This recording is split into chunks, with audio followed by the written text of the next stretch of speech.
Kementerian Republik Indonesia adalah satu lembaga di bawah dalam kekuasaan lembaga eksekutif. Nah, kalau kalian pernah mendengar istilah menteri, kementerian, para menteri, itu adalah bagian dari pelaksana fungsi eksekutif membantu tugasnya presiden. Karena eksekutif ini dipegang tidak hanya oleh presiden, tapi juga oleh wakilnya dan juga beserta kabinetnya. Nah, kabinet ini apa sih? Mungkin tidak asing ya dan pernah mendengar istilah kabinet. Kabinet adalah susunan kementerian negara. Sehingga pelaksana dari kekuasaan eksekutif yaitu presiden dan wakil presiden beserta susunan kementeriannya. Nah, apa sih fungsi dari Kementerian Republik Indonesia? Ini akan kita bahas di subtopik yang akan kita mulai saat ini. Yuk, siap ya mulai? Nah, selanjutnya kita akan membahas tugas dari Kementerian Republik Indonesia. Selain tentu kita tahu fungsi dan wewenang utama dari Kementerian Republik Indonesia adalah membantu tugas presiden, karena kementerian ini masuk dalam lembaga eksekutif atau pelaksana kekuasaan negara. Untuk tugasnya sendiri kita bisa lihat ada 6. Bunda sudah membagi 6 bentuk tugas Kementerian Negara Republik Indonesia. Yang pertama yaitu melakukan perumusan, penetapan, dan pelaksanaan kebijakan di bidangnya. Artinya, Kementerian Negara Republik Indonesia mempunyai wewenang bagaimana dia merumuskan, menetapkan, hingga melaksanakan kebijakan sesuai dengan bidang yang dibawahi oleh kementerian tersebut. Kita ambil contoh misalnya Kementerian Pendidikan dan Kebudayaan menetapkan kebijakan mengenai sistem zonasi dalam PPDB atau penerimaan peserta didik baru. Nah, menjadi tugas Kementerian Pendidikan dan Kebudayaan untuk bagaimana menerapkan sistem zonasi ini, kemudian menetapkan kebijakan tersebut hingga dapat melaksanakan kebijakan sistem zonasi di satuan pendidikan. Yang kedua, tugas Kementerian Negara Republik Indonesia yaitu mengelola barang milik kekayaan negara yang menjadi tanggung jawabnya.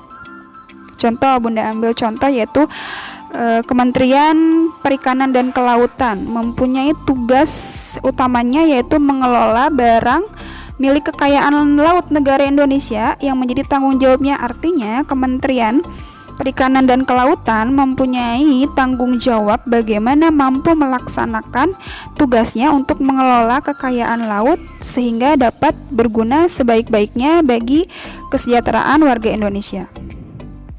Yang ketiga, Kementerian Negara Republik Indonesia mempunyai tugas melakukan pengawasan atau pelaksanaan tugas di bidangnya.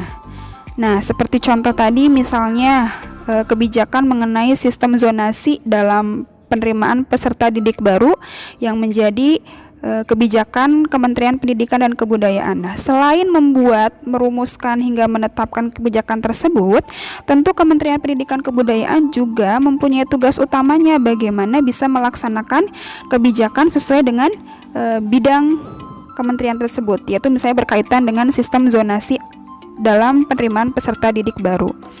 Yang keempat, Kementerian Negara Republik Indonesia mempunyai tugas bagaimana dia mampu melaksanakan kegiatan teknis dari pusat ke daerah. Contoh misalnya kebijakan zonasi tadi ya yang dibuat oleh Kementerian Pendidikan dan Kebudayaan. Nah, tentu Kementerian Pendidikan dan Kebudayaan harus mampu melaksanakan program ini hingga tingkat daerah. Artinya, bagaimana sistem zonasi ini dilaksanakan, teknisnya seperti apa, hingga evaluasinya nanti bagaimana, itu mampu dipegang penuh oleh Kementerian Pendidikan dan Kebudayaan. Artinya sampai pada tingkat daerah, dari mulai tingkat kabupaten, kemudian kota, bahkan dari provinsi pun harus sudah lakukan bentuk pelaksanaan kegiatannya. Hingga yang keempat, kementerian pun mampu melakukan supervisi atau pelaksanaan dalam urusan kementerian hingga tingkat daerah. Supervisi di sini bisa diartikan sebagai bentuk pengawasan atau evaluasi terhadap kebijakan atau program tertentu. Nah, artinya ketika tadi sistem zonasi diberlakukan dalam PPDB atau penerimaan peserta didik baru, Kementerian Pendidikan dan Kebudayaan mampu melaksanakan hingga tingkat daerah, artinya setiap daerah melaksanakannya dengan baik di dalam tingkat yang lebih bawah, yaitu misalnya di Dinas Pendidikan Provinsi hingga pada Dinas Pendidikan Kabupaten atau Kota, serta mampu melakukan supervisi atau pengawasan terhadap kebijakan tersebut. Nah, biasanya Kementerian Pendidikan dan Kebudayaan itu di tingkat daerah melakukan pengawasan atau supervisinya melalui dinas, ya. Dinas pendidikan dalam hal ini.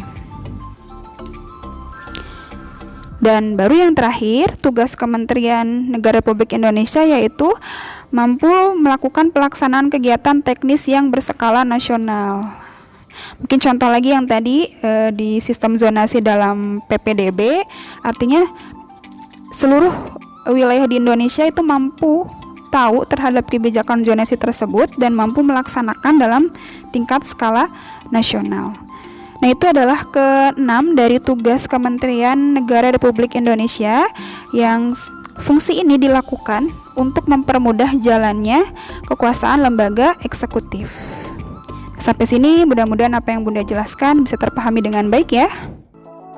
Nah, gimana tadi? Kita sudah belajar banyak hal ya. Semoga jadi ilmu yang baru untuk kita semua. Nah, sekarang Bunda ingin menguji pemahaman kalian dengan flash test berikut ya.